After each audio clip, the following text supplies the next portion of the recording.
I've watched thousands of people work themselves to death and stay poor their entire lives. And it breaks my heart, because the problem isn't that they don't work hard enough. The problem is they're making 6 career mistakes that guarantee poverty, no matter how many hours they put in. I'm Charlie Munger. I'm 99 years old, and I've spent 70 years studying why some people get rich while others work twice as hard and have nothing to show for it. And what I've learned will make you angry, because the system is designed to keep you making these mistakes. Your parents made them. Your teachers reinforce them. Your boss benefits from them. And if you don't fix them right now, you'll work for 40 years, retire broke, and wonder what went wrong. But I know exactly what went wrong, and I know exactly how to fix it. Before we go further, I need something from you. Drop a comment right now and tell me, what city are you from and what's your biggest career struggle? Are you stuck in a dead-end job? Working hard but not getting promoted? Can't figure out how to make more money? Be honest. No judgment here. This is a safe space. And if you're serious about breaking out of the poverty cycle, hit that subscribe button right now. We're building a community of people who refuse to stay broke, who refuse to accept the default career path that leads nowhere. Most importantly, trust yourself. The fact that you're watching this video means you already sense something is wrong with how you're approaching your career. Trust that instinct. It's going to save your life. Career mistake number 1. You're trading time for money instead of building leverage. This is the foundational mistake that keeps more people poor than any other error combined. And until you understand this, nothing else I tell you will matter. Let me explain what I mean. When you have a job, any job, you are trading your time for money. You show up for 8 hours, they pay you for 8 hours. You show up for 40 hours, they pay you for 40 hours. The math is simple. More hours equals more money. Less hours equals less money. This seems fair. This seems logical. This is how 95% of people structure their entire working lives. And this is exactly why 95% of people never build wealth. Here's the problem. Time is your only non-renewable resource. You can make more money, you can build more skills, you can create more relationships, but you cannot create more time. You get 24 hours per day, and when those hours are gone, they're gone forever. So when you trade time for money, you are literally trading your life for money. And because your life is finite, your earning potential is capped the moment you accept this trade. Let me give you the actual numbers so you can see how devastating this is. Let's say you make $50,000 per year. That's about $24 per hour if you're working full time. Now let's say you're incredibly ambitious and you work 60 hours per week instead of 40. You're working 50% more than everyone else. You're sacrificing your evenings, your weekends, your time with your family. And you know what happens? Your income goes up to $75,000 per year. You increased your effort by 50% and your income by 50%. Perfect correlation. Except you just traded 15 years of your life, 15 years of evenings and weekends, for an extra $25,000 per year. Over a 40-year career, that's an extra $1 million, which sounds good until you realize you gave up 15 years of your actual life to get it. But here's what makes this truly devastating. That $1 million isn't even real wealth, because the entire time you were working those extra hours, inflation was eating your savings, taxes were taking 40% of everything you made, and you had no time to learn how to invest or build assets or create anything that could generate income without your direct labor. So you worked yourself to death for 40 years, and at the end you have maybe $500,000 in your 401k, and you're 65 years old, and your health is destroyed, and you have no energy to enjoy the money you killed yourself to earn. This is what trading time for money does. It turns your life into a prison where the only way to make more is to give up more of the only thing you can never get back, And the really sick part? The system is designed this way on purpose. Because as long as you're trading time for money, you can never build enough wealth to escape. You can never build enough leverage to compete with people who own assets. You are permanently trapped in what I call the time for money prison.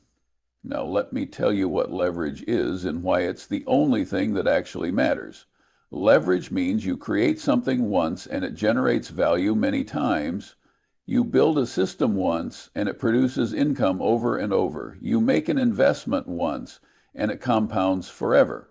Leverage breaks the connection between your time and your income, and the moment you break that connection, everything changes.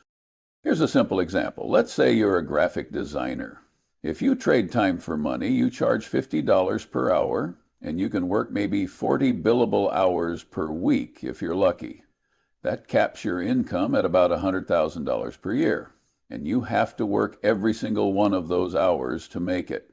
But if you build leverage, you create a design template once and sell it 1,000 times, or you build a course teaching design and sell it to 10,000 people, or you hire 3 other designers and take 20% of their billings while they do the work. Suddenly, your income isn't capped by your hours anymore. You can make $10,000 in a single day, or $100,000 in a single month. And you didn't work any harder. You just stopped trading time for money and started building leverage. This is how every wealthy person in history made their money. They built leverage. Bezos doesn't make money by working more hours. He owns a system, Amazon, that generates billions in value, whether he works or not. Buffett doesn't make money by trading his time. He owns assets, stocks in great companies that compound forever without his direct involvement. Musk doesn't make money hourly. He builds companies that create products millions of people buy, and he captures a percentage of all that value. And here's what nobody tells you. Building leverage isn't harder than working 60 hours per week. It's just different. It requires you to think like an owner instead of an employee. It requires you to build systems instead of completing tasks. It requires you to focus on creating value that scales instead of value that's tied to your personal time. But once you make this shift, once you stop trading time for money and start building leverage, your entire financial life transforms. Because now your income isn't capped by hours in a day, it's only capped by how much value you can create and how many people you can reach. So here's what you need to do right now. Look at your current job and ask yourself, am I building leverage or trading time? If you're trading time, you need to start building leverage immediately. That might mean starting a side business that can scale. That might mean learning skills that let you create digital products. That might mean investing in assets that generate passive income. That might mean building an audience online that you can monetize. But whatever you do, you must break the connection between your time and your income. Because if you don't, you will work hard your entire life and have nothing to show for it. Career mistake number 2, you're optimizing for salary instead of learning. And this mistake destroys more careers than almost anything else. Let me tell you exactly how this works and why it's so deadly. When you're young, let's say you're 25 years old, you have 2 job offers. Job A pays $60,000 per year. It's a stable corporate position. Decent benefits, boring work. You'll do the same thing every day for years. Job B pays $45,000 per year. It's a small startup, chaotic environment. You'll wear 10 different hats. You'll learn marketing, sales, operations, finance, product development. You'll work directly with the founders. You'll see how a business actually works from the inside. 95% of people take job A because $60,000 is more than $45,000. Basic math. And for the first 5 years, it looks like they made the smart choice. They're making more money, they're more comfortable, they can afford a nicer apartment. Meanwhile, the person who took job B is struggling. They're working longer hours for less pay, they're stressed, they're broke, But here's what happens after 10 years. The person who took job A is making $80,000 per year. They got their 3% annual raises. They're still doing basically the same job they were doing 10 years ago. They're comfortable, but stuck. The person who took job B spent 5 years learning everything about how businesses work, then started their own company, and now they're making $300,000 per year. Or they became a key executive at a fast-growing company because they have skills nobody else has. Or they became a consultant charging $500 per hour because they have expertise that's actually valuable. The difference isn't intelligence. The difference isn't luck. The difference is that one person optimized for short-term salary and the other person optimized for long-term learning. And in your 20s and 30s, learning is worth 10 times more than salary. Because the skills you build in your 20s determine your earning potential for the rest of your life. Here's the math that makes this clear. Let's say you take a job that pays $20,000 more per year but teaches you nothing. Over 10 years, you make an extra $200,000. Not bad. But let's say you take a job that pays $20,000 less per year but teaches you skills that increase your earning potential by $50,000 per year after 10 years. Over the next 30 years of your career, that's an extra $1.5 million. You gave up $200,000 to gain $1.5 million. That's a 750% return on investment. But most people can't see this because most people are broke in their 20s. And when you're broke, an extra $20,000 per year feels like life-changing money. So you take the higher-paying job and you lock yourself into a career path that teaches you nothing, and 10 years later, you're stuck making $80,000 with no skills that are actually valuable in the marketplace. I see this mistake everywhere. People taking corporate jobs that pay well but teach nothing. People staying in comfortable positions because they're afraid to take a pay cut. People optimizing for this year's salary instead of the next decade's earning potential. And it kills me because your 20s and 30s are the only time in your life when you have the energy and the freedom to make these kinds of bets. Once you have a mortgage and kids and responsibilities, it's much harder to take a lower paying job, to learn new skills. So here's what you need to do. If you're under 35 years old, stop optimizing for salary. Start optimizing for learning. Take the job that teaches you the most, even if it pays less. Work for the smartest person you can find, even if the company is small. Learn skills that are actually valuable, skills like sales, marketing, negotiation, financial analysis, operations, leadership, because these skills compound. Every new skill you learn makes you more valuable. Every new skill opens doors to higher paying opportunities. And by the time you're 40, you'll have a skill set that's so valuable you can name your price. But if you optimize for salary in your 20s, you'll be stuck in your 40s making the same salary you made in your 30s, wondering why you never got ahead. Career mistake number 3. You're waiting for permission instead of creating your own opportunities.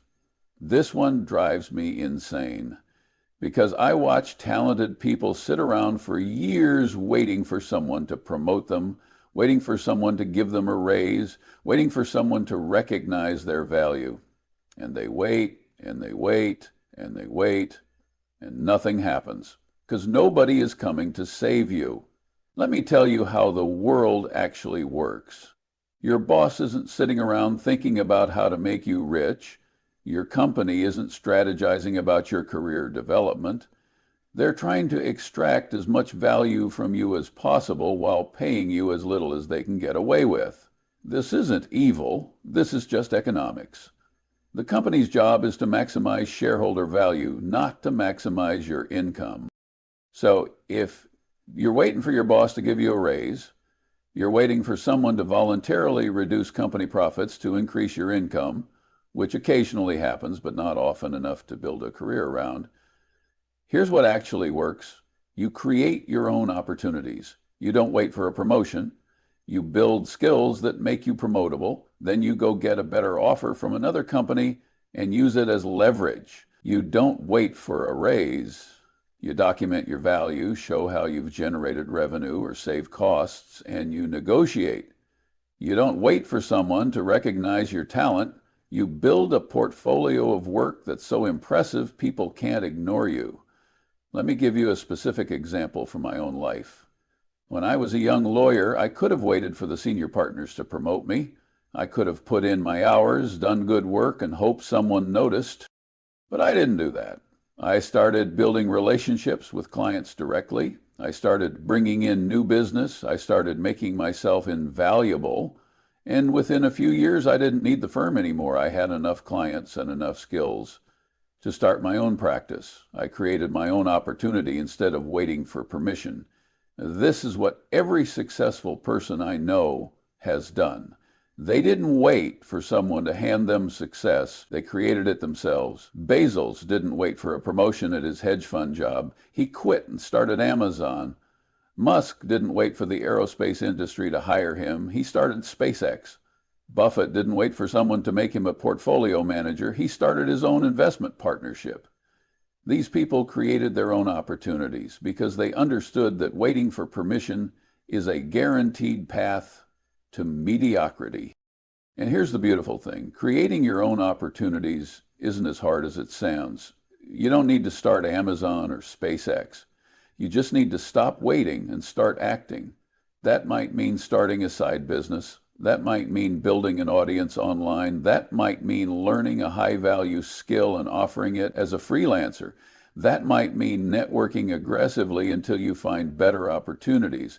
But whatever you do, you have to take control of your own career because nobody else is going to do it for you.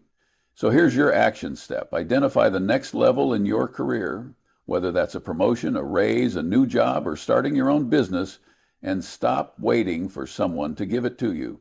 Make a plan, build the skills, create the leverage, and go take it.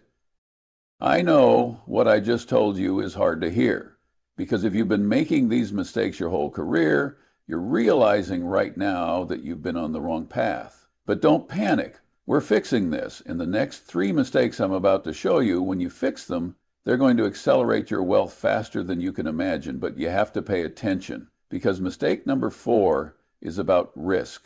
And most people get this completely backwards. Career mistake number 4, you're avoiding risk when you should be taking it. And this is one of the most heartbreaking mistakes I see, because people think they're being smart and responsible by playing it safe, but they're actually guaranteeing that they'll never build wealth. Let me explain the paradox of risk. When you're young and you have nothing, you think you have everything to lose, so you play it safe. You take the stable job. You avoid starting a business because you're afraid it might fail. You don't invest in stocks because you're worried about losing money. You make conservative choices because you think you're protecting yourself. But here's the truth. When you're young and you have nothing, you actually have nothing to lose. If you start a business and it fails, you're still young and you can recover. If you take a risk on a new career and it doesn't work out, you can pivot. If you invest aggressively and the market crashes, you have decades to recover. But what happens as you get older? You finally start to build some wealth. You buy a house, you have kids, you have responsibilities, and now you actually do have something to lose, so you become even more conservative. You avoid risk even more. Except now you're 50 years old and you don't have time to recover if something goes wrong. So you're stuck playing defense for the rest of your life, trying to protect the modest amount you've saved, and you never build real wealth. This is completely backwards. The right strategy is to take massive risks when you're young and have nothing to lose. Build wealth during those high-risk years, and then become conservative once you actually have something to protect. But most people do the opposite. They play it safe when they should be aggressive, and by the time they realize their mistake, it's too late. Let me give you the numbers. Let's say you're 25 years old and you have $10,000 saved. You could put it in a savings account earning 1% interest, very safe. Or you can invest it in the stock market, where historically it grows at 10% per year. The savings account turns your $10,000 into $11,000 after 10 years. The stock market turns it into $26,000. You took risk and you made an extra $15,000, but the real power shows up over 40 years. The savings account turns your $10,000 into $15,000. The stock market turns it into $452,000. You made $437,000 extra dollars by being willing to take risk when you were young. But here's what most people do. They keep that $10,000 in savings for 20 years because they're afraid of losing it. Then when they're 45, they finally put it in the stock market, and over the next 20 years until retirement, it grows to $67,000. They made $57,000, which is good, but it's 1/8 of what they would have made if they'd taken the risk early. They played it safe when they should have been aggressive, and it cost them almost $400,000. And this isn't just about investing. This applies to your entire career. When you're young, you should be taking big swings, starting businesses, switching industries, moving to new cities for opportunities, taking jobs that terrify you. Because even if you fail, you learn. And those lessons compound into wisdom that makes you unstoppable later. But if you play it safe in your 20s and 30s, taking the stable job, staying in your comfort zone, avoiding anything risky, you'll get to your 40s and 50s with no skills that are actually valuable, no network that can help you, and no experience taking risks. And then you're stuck. Because now you can't afford to take risks, but you also can't afford not to because you're behind and running out of time. So here's what you need to do. If you're under 40, take more risk. Start that business you've been thinking about. Invest aggressively in assets that can grow. Switch careers if you're not learning. Move if better opportunities exist somewhere else. Bet on yourself, because the biggest risk isn't taking chances and failing. The biggest risk is playing it safe and waking up at 65 with nothing. Career mistake number 5. You're confusing being busy with being productive. And this might be the most common mistake I see. People work 60, 70, 80 hours per week. They're exhausted. They're stressed. They feel like they're working incredibly hard.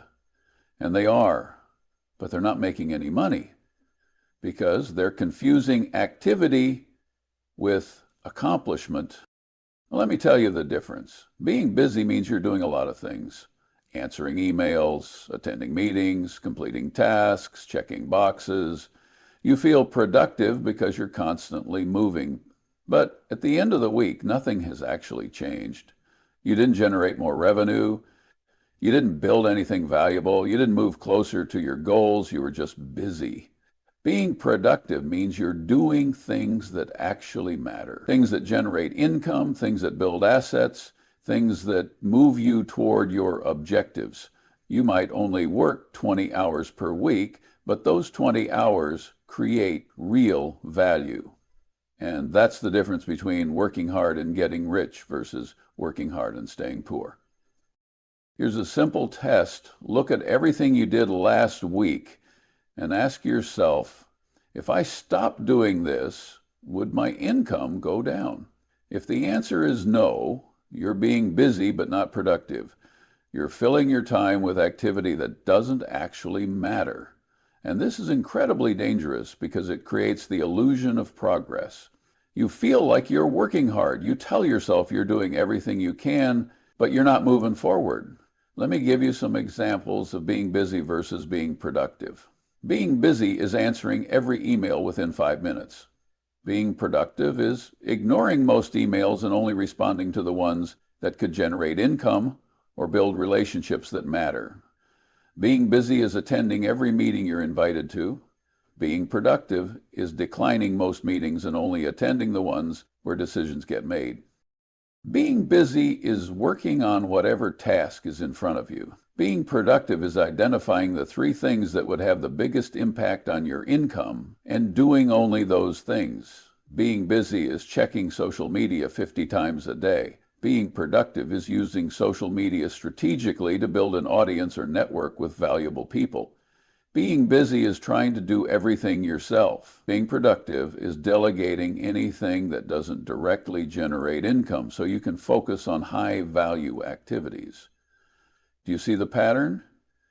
Busy people let their time get eaten up by whatever comes at them. Productive people protect their time viciously and only spend it on activities that actually move the needle. And here's what's crazy. In most jobs, you could probably eliminate 80% of what you do, and your results wouldn't change at all, because 80% of your time is spent on things that don't actually matter. Meetings that could have been emails, emails that didn't need responses, tasks that make you feel busy but don't generate value, administrative work that's just bureaucratic nonsense. If you cut all of that out and focused only on the 20% of activities that actually generate results, you would get the same outcomes while working 1 day per week instead of 5. This is called the Pareto principle, and it's one of the most important concepts in business. 20% of your activities generate 80% of your results, which means 80% of your activities only generate 20% of your results. So if you can identify that critical 20% and focus all your energy there, you can accomplish more in less time than people who are busy all the time. So here's what you need to do. For the next week, track everything you do, every task, every meeting, every email, every activity. At the end of the week, honestly evaluate which activities actually moved you toward your goals and which were just busy work. Then next week, eliminate as much of the busy work as possible. Delegate it, automate it, just stop doing it, and spend that freed up time on the 20% that actually matters. Because being busy doesn't make you rich. Being productive does. We're almost done, but I need you to stay focused for this last one, because career mistake number 6 is the most painful to watch. It's the mistake that breaks my heart more than any other, because it's the one where people do everything right. They work hard, they build skills, they take risks, and they still stay poor.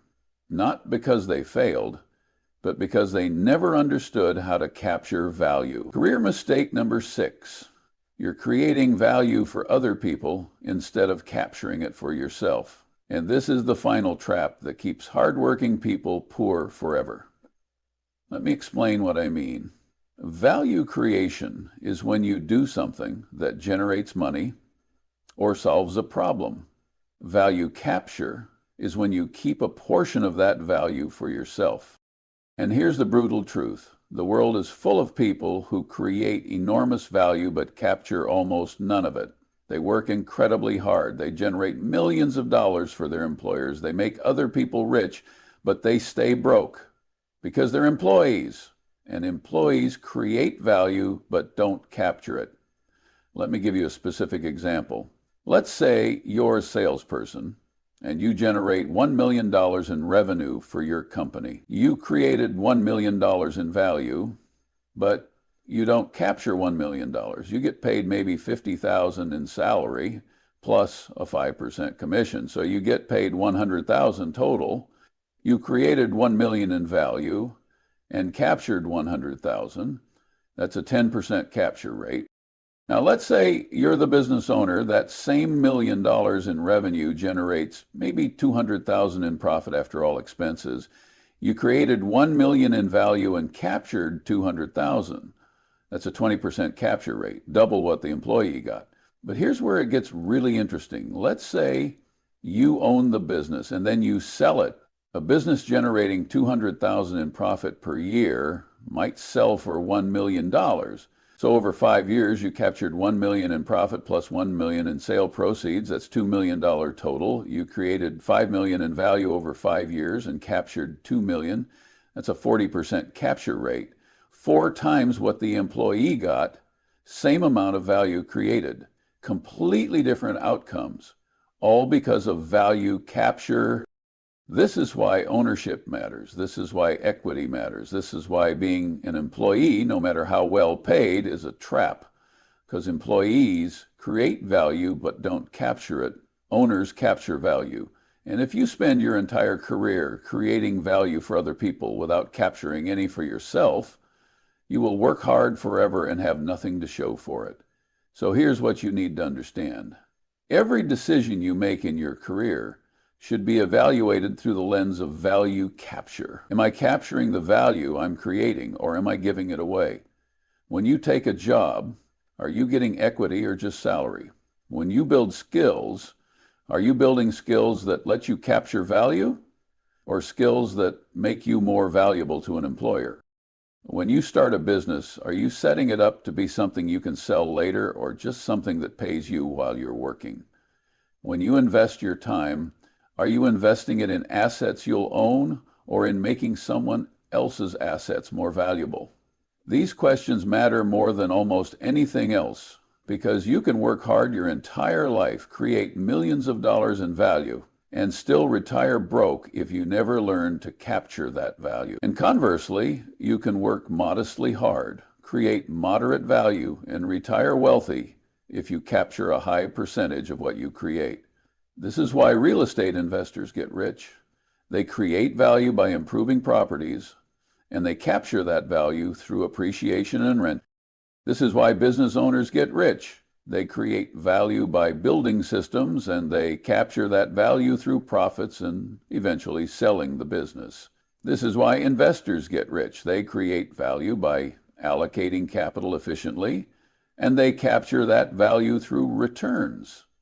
But employees create value by working, and they capture almost none of it. So if you want to build wealth, you have to transition from being someone who creates value for others to being someone who captures value for yourself.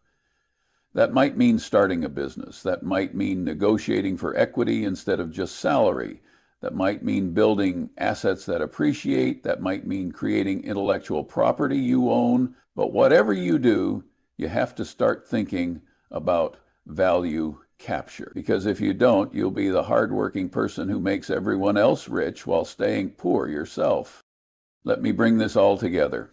I've spent 70 years watching people work, and the pattern is clear. The people who get rich aren't the smartest, they aren't the hardest workers, they aren't the luckiest. They're the people who avoid these 6 mistakes. They build leverage instead of trading time for money. They optimize for learning instead of salary.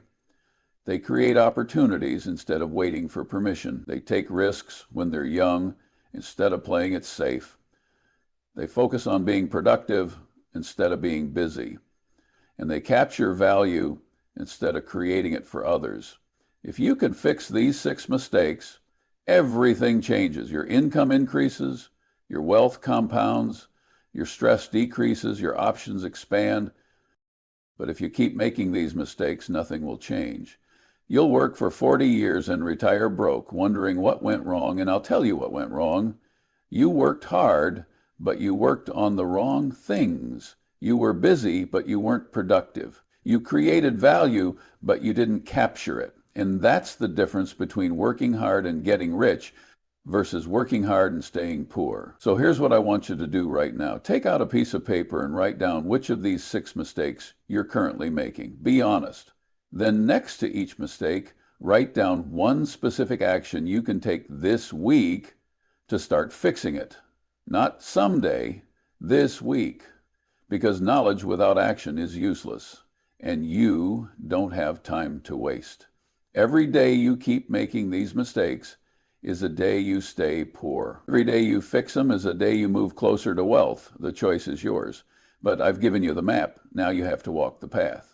这段视频以99岁的查理·芒格 Charlie Munger 的视角，深入分析了导致人们辛勤工作却终生贫穷的6大职业错误。芒格结合其70年的研究，揭示了系统性问题如何让大多数人陷入困境。他强调，贫穷并非源于不够努力，而是因为人们在职业生涯中犯下了关键性错误。视频详细阐述了这些错误，包括用时间换金钱而非建立杠杆，追求短期薪资而非长期学习，等待许可而非创造机会，年轻时规避风险而非主动承担，混淆忙碌与高效，以及为他人创造价值而非为自己捕获价值。芒格通过具体的案例和数字，揭示了这些选择对个人财富积累的深远影响。他呼吁观众立即审视并纠正这些错误，学习像所有富人一样思考，将重点从忙碌转向高效，从创造价值转向捕获价值，从而打破贫困循环，实现真正的财务自由和财富增长。视频最后敦促观众立即采取行动，制定具体计划来修正这些职业上的误区。